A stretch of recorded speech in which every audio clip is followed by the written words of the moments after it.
Cardiomiopatia hipertrófica, aqui numa imagem de uma incidência, numa incidência paraesternal extra-longo, em que a gente vê o ventrículo esquerdo, o átrio esquerdo, olha o tamanho desse septo, que é um septo gigantesco, normalmente são acima de 20, de 30 milímetros. No paraesternal, eixo curto, observem aqui o septo como ele é largo, como ele é grande, desproporcional à parede posterior. Muitas vezes essa hipertrofia pode causar obstruções dinâmicas. A válvula mitral é aspirada, causando obstruções dinâmicas da válvula. Aqui percebam, o movimento anterior sistólico da válvula mitral. Então, a cardiomiopatia hipertrófica pode ter uma característica obstrutiva e causar sintomas de insuficiência cardíaca por obstrução dinâmica desse ventrículo, mas também pode evoluir com a fibrose miocárdica e causar morte súbita nesses pacientes. Então é importante a gente ter em mente a imagem da ecocardiografia, porque é uma das maneiras de diagnosticar a cardiomiopatia hipertrófica. A gente não tem só a cardiomiopatia hipertrófica assimétrica, que é justamente essa que a gente tem um septo mais globoso, essa que a gente viu na imagem, um septo globoso desproporcional. A gente pode ter uma cardiomiopatia hipertrófica que só acomete a região basal do septo, chamada a cardiomiopatia hipertrófica sigmoide, ou aquela que a gente viu que pega todo o septo interventricular, ou a região apical, ou a cardiomiopatia hipertrófica apical, chamada de Yamaguchi, que no eletrocardiograma tem alterações específicas que a gente vai ver. Então aqui a gente vai ver um exemplo de uma cardiomiopatia hipertrófica apical. Percebam que o septo, que a região apical, as porções basais não estão alteradas, mas o que a gente observa aqui é uma hipertrofia de toda a região apical. Olha essa imagem característica do ventrículo. Aqui é um exame contrastado, contraste com microbolhas, e observem que a região toda apical é musculosa, e a gente tem a cavidade ventricular esquerda mais diminuída.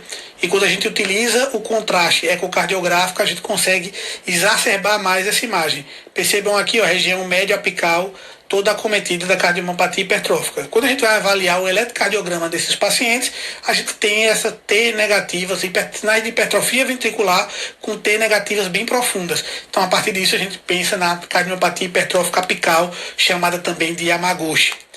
E aí, André, como é que funciona essa questão do movimento anterior sistólico da válvula mitral? Como é essa questão da cardiomiopatia hipertrófica obstrutiva ou não obstrutiva? Às vezes você pode ter uma cardiomiopatia hipertrófica em que, apesar da hipertrofia, pode evoluir com disfunção diastólica, mas não apresenta uma obstrução da via de saída, ela não obstrui a via de saída. E às vezes você pode ter uma cardiomiopatia hipertrófica que acomete a região septal e que vai a evoluir com obstrução dinâmica da via de saída. Como é que essa obstrução dinâmica acontece? Não é uma estenose aórtica, mas funciona como fosse.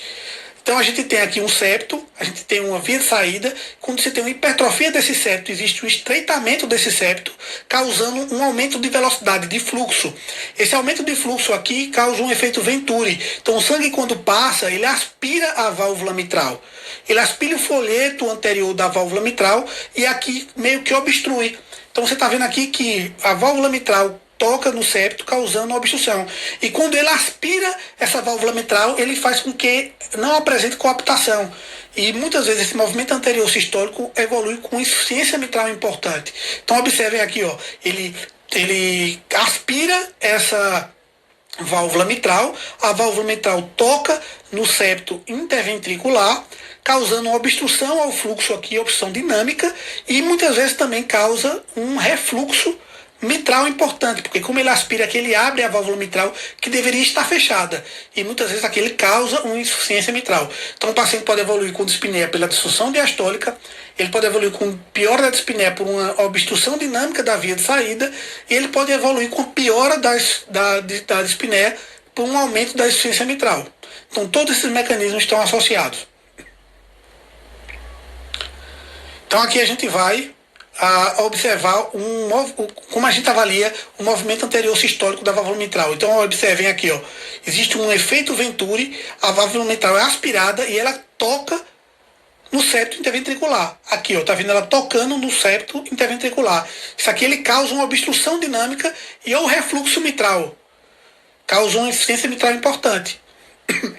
Então aqui no ecotransesofágico, a gente observa mais uma vez a obstrução dinâmica da via de saída, causando causada por cardiomiopatia hipertrófica obstrutiva, e a gente vê aqui que a válvula aórtica não tem obstrução. A válvula aórtica abre de forma adequada, mas pode funcionar como uma estenose aórtica funcional. A gente parte agora para um miocárdio não compactado. O miocárdio não compactado, na embriologia, nós temos um miocárdio normalmente não compactado, mas com o passar o amadurecimento do nosso ventrículo, a área não compactada se compacta e a gente evolui de forma normal. Alguns pacientes podem evoluir com não compactação dessa área. E a gente dá o diagnóstico quando a gente mede a área compactada e a gente faz uma relação da camada não compactada com a camada compactada maior do que 2 na sístole final.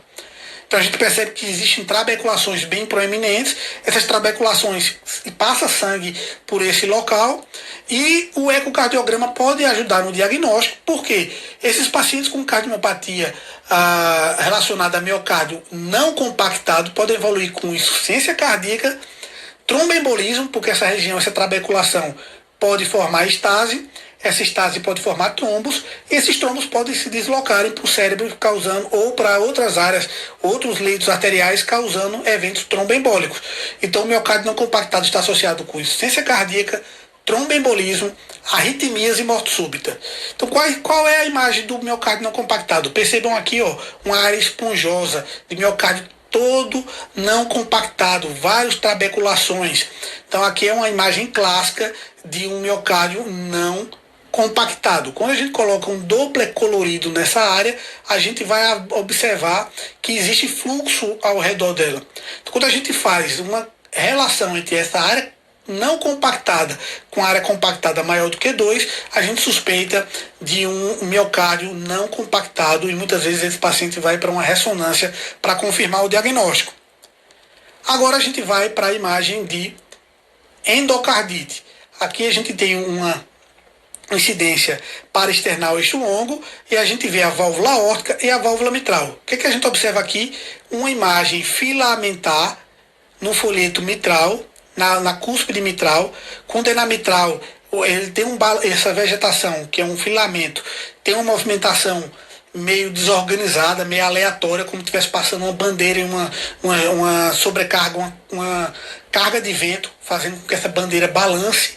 Então a vegetação tem essa movimentação aleatória, com aspecto meio algodonoso, e quando ela é uma vegetação na válvula mitral, ela prolapsa para parte atrial, para a região atrial. Então, uma vegetação pequenininha aqui se movimentando para a região atrial esquerda.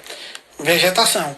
E na válvula aórtica também pode apresentar uma endocardite de válvula aórtica. Percebam que existe grudado às válvulas da válvula aórtica algumas imagens filamentares múltiplas com movimentação aleatória e com aspecto algodonoso, e que quando é na válvula aórtica ela se movimenta em direção ao ventrículo, a cavidade ventricular. Então, vegetação na válvula aórtica se movimenta em direção ao ventrículo, enquanto a endocardite ou vegetação da válvula mitral se movimenta para o ato esquerdo. Já houve questão, já ocorreu uma questão que mostrava justamente essa imagem e perguntava o que era, basicamente.